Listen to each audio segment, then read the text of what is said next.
Hello दोस्तों, my name is Manoj Singh. और electrostatics में अब तक जो टॉपिक मैंने क्लियर करे हैं, चार्ज, प्रॉपर्टी ऑफ चार्ज और मेथड ऑफ चार्ज। और अब नंबर आता है कूलॉम्स लॉ। तो कूलॉम्स लॉ कहीं ना कहीं जो कूलॉम साइंटिस्ट थे वो कहीं ना कहीं न्यूटन्स के ही फैन थे, क्योंकि न्यूटन्स ने दो मास के बीच फोर्स का रिलेशन बताया था। तो इन्होंने दो चार्ज के बीच फोर्स का रिलेशन बताया। ओके, तो इन्होंने क्या कहा, इन्होंने ये बताया कि if two charges are kept at a certain distance comma then they experience a force. तो इन्होंने ये बताया कि यदि दो चार्जों को हम किसी सर्टेन डिस्टेंस पे रखते हैं तो वो आपस में एक दूसरे पे क्या करते हैं, फोर्स लगाते हैं। तो वही न्यूटन्स ने बोला कि अगर दो मास को हम किसी सर्टेन डिस्टेंस पर रख दें तो वो एक दूसरे पे क्या लगाते हैं, फोर्स लगाते हैं। ओके, तो यहाँ पे जो दो चार्ज Q1 और Q2 एक आर डिस्टेंस पे रखे हुए, तो Q1 जो Q2 पे फोर्स लगा रहा है उतना ही फोर्स Q2 Q1 पे लगा रहा है। इसलिए हमने यहाँ पे बोला 1 2, यहाँ पे बोला 2 1। तो F21 को हमें बोला फोर्स ऑन 2 ड्यू टू 1। तो 2 पे जो फोर्स लग रहा 1 के कारण, और यहाँ पे जो पहले चार्ज पे फोर्स लग रहा 2 के कारण। तो दोनों इक्वल और अपोजिट है और दोनों का मैग्नीट्यूड क्या हो जाएगा, बराबर। ओके, यानी ये वाला चार्ज इस पे जितना फोर्स लगाएगा वही उतना ही फोर्स ये वाला चार्ज इस पे लगाएगा, यानी दोनों का जो मैग्नीट्यूड है वो बराबर है। ओके, अब ये जो फोर्स है F वो किस पे डिपेंड कर रहा होगा, यानी जो फोर्स हमने निकाला, जो इस मैग्नीट्यूड इस फोर्स का आया, वो जो फोर्स है वो किन किन पे डिपेंड करेगा और किन पे डिपेंड नहीं करेगा। ओके, तो यहाँ पे देखा गया कि जो ये फोर्स है ये इन दोनों चार्जों के प्रोडक्ट के प्रोपोर्शनल है, यानी इन दोनों चार्जों का प्रोडक्ट जितना बड़ा होगा उतना ही फोर्स उतना ही बड़ा होगा। इन दोनों के बीच के डिस्टेंस के स्क्वायर के इनवर्सली प्रोपोर्शनल जिसको आप कह रहे हैं, यानी डिस्टेंस इनके बीच जितना ही ज़्यादा बढ़ जाएगा उतना ही फोर्स कम होता चला जाएगा। ओके, अगर इन दोनों को मिलाया जाए तो ये, और इस प्रोपोर्शनलिटी को अगर हटाया जाए तो एक कांस्टेंट आता है K। ओके, यहाँ पे जो K की वैल्यू होती है वो होती है 1/4 pi epsilon. 1/4 pi epsilon. K एक फोर्स कांस्टेंट है, कूलॉम कांस्टेंट भी इसको आप कह सकते हैं।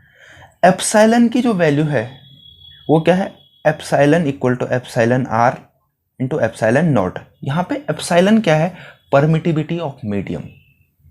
मीडियम का मतलब होता है दो चार्जों के बीच आप कोई भी मीडियम डाल दो, वाटर डाल दो, ऑयल डाल दो, माइका डाल दो, मेटल डाल दो, तो ये सारे मीडियम को हम एप्सिलॉन कह रहे हैं। R इज रिलेटिव परमिटिविटी, यानी कि एयर के कितने टाइम्स वो हो सकता है। Epsilon not permittivity of free space, इसको बोलते हैं permittivity of free space. Okay, F की जो वैल्यू हुई 1/4 pi epsilon Q1 Q2 upon R square. अगर एप्सिलॉन की वैल्यू ये रख दी तो यहाँ पे हमारे पास जो आता है कूलॉम फोर्स, तो इसी को हम general form of Coulomb force बोलते हैं, यानी यही एक्चुअल फोर्स की वैल्यू है, इसी को हम कूलॉम्स लॉ बोलते हैं। अगर हम यहाँ पे एप्सिलॉन R को 1 रख दें तो वैक्यूम हो जाएगा, यानी निर्वात, यानी कोई वहाँ पे एयर या कोई वायु नहीं है।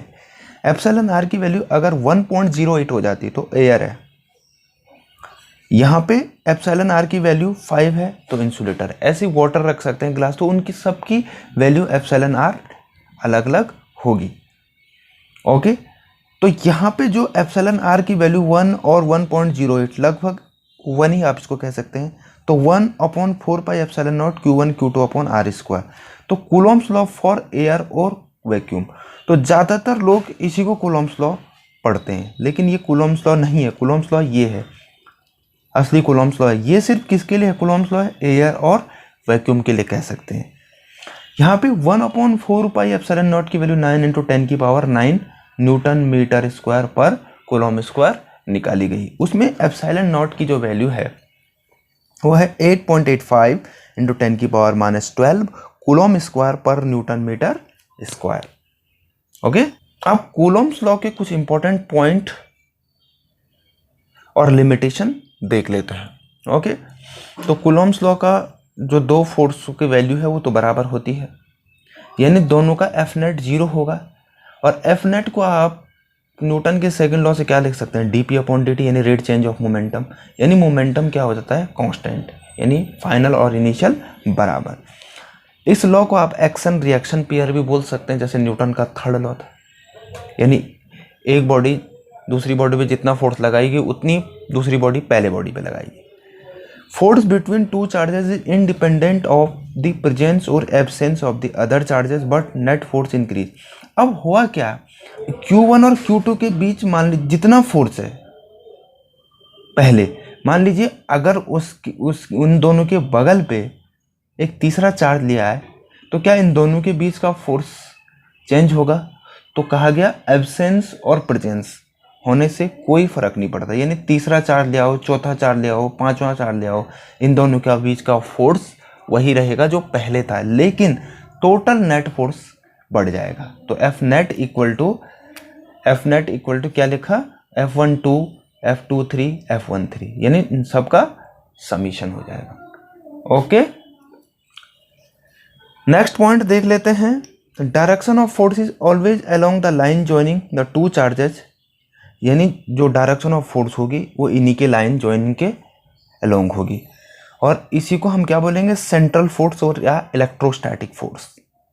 Okay, it depends between the medium of the charges, ये जो फोर्स है वो डिपेंड करता है दोनों चार्जों के बीच का मीडियम। यदि एयर या वैक्यूम होगा तो कुछ और होगा, कोई और मीडियम डाल दो तो कुछ फोर्स की वैल्यू कुछ और निकल जाएगी, जो कि न्यूटन के लॉ में F = G m1 m2/r, यानी मीडियम पे डिपेंड नहीं करता है।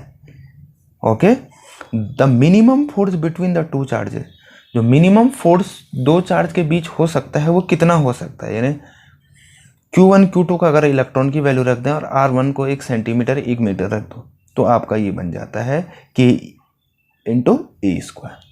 ओके, अगर ये मेरी जो जितनी वीडियो हैं ये आपको अच्छी लग रही हैं तो आप इसको प्लीज़ सब्सक्राइब करें, ताकि ये वीडियो आपको कंटिन्यू मिलते रहें और आपके कॉन्सेप्ट क्लियर होते रहें। Thank you very much.